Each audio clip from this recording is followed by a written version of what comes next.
ওয়ালাইকুম আসসালাম। Please sit down. বস। গতকাল কে কে আসে নাই দেখি, একটু দাঁড়াও তো দেখি। কেন তোমরা কেন আসো নাই? একদিন আসে নাই। ভালো রেজাল্ট করতে হলে তোমাদেরকে নিয়মিত স্কুলে আসতে হবে। বসো। মনে পড়ে কি যেদিন আমরা প্রথমে স্কুলে এসেছিলাম? আর বলিস না, তখনকার কথা কি ভোলা যায়? জায়গা, ক্লাসরুম, মানুষ সবকিছু ছিল একদম নতুন। আর সাথে ছিল একটুখানি ভয় মিশ্রিত উত্তেজনা। আর আমার কাছে মাতৃপীঠে ভর্তি হতে পারাটাই ছিল বিরাট একটা ব্যাপার।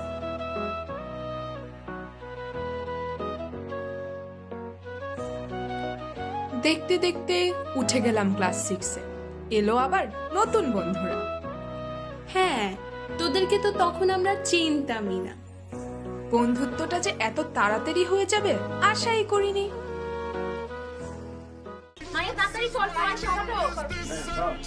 ওই দেখ দেখ ফেয়ার করে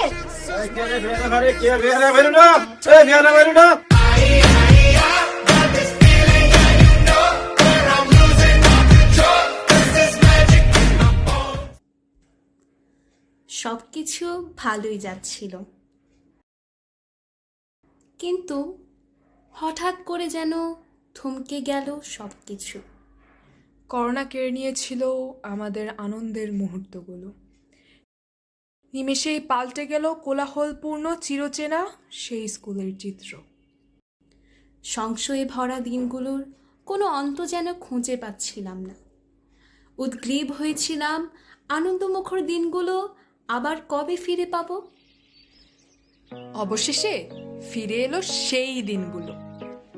কিন্তু আনন্দমুখর দিনগুলোর সাথে ফিরে এলো পরীক্ষার ঝামেলা। পরীক্ষা শেষে সেই স্বস্তির নিঃশ্বাস। এভাবেই উঠে গেলাম ক্লাস 10-এ। এ ম্যাম আসে ম্যাম আসে।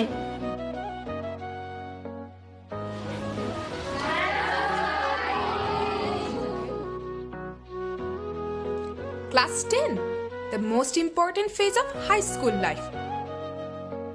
তাতে কি সবাই কি আর পড়াশোনা নিয়ে ব্যস্ত ছিলাম? ক্লাসরুমে আমাদের অবস্থা যদি কেউ দেখতো।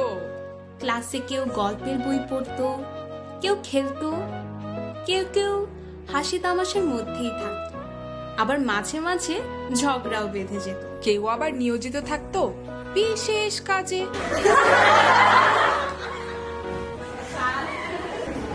কি ব্যাপার তুমি জানো? মন মন কেন? কান্দরা?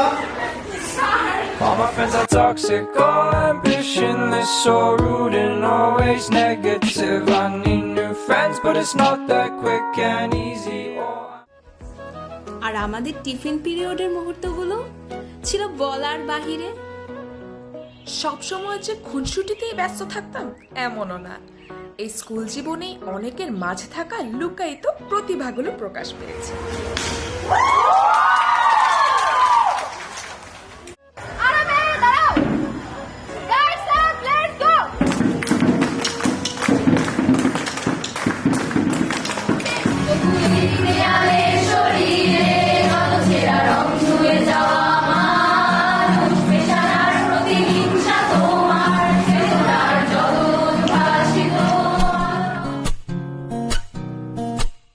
পুরো পৃথিবী একদিকে আর আমি অন্যদিক, সবাই বলে করছো ভুল আর তোরা বলিস ঠিক।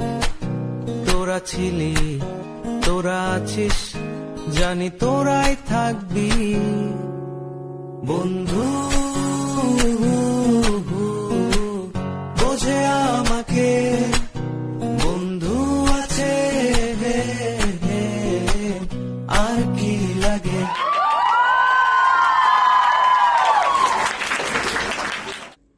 অবশেষে ঘনিয়ে এলো বিদায়ের ঘণ্টা।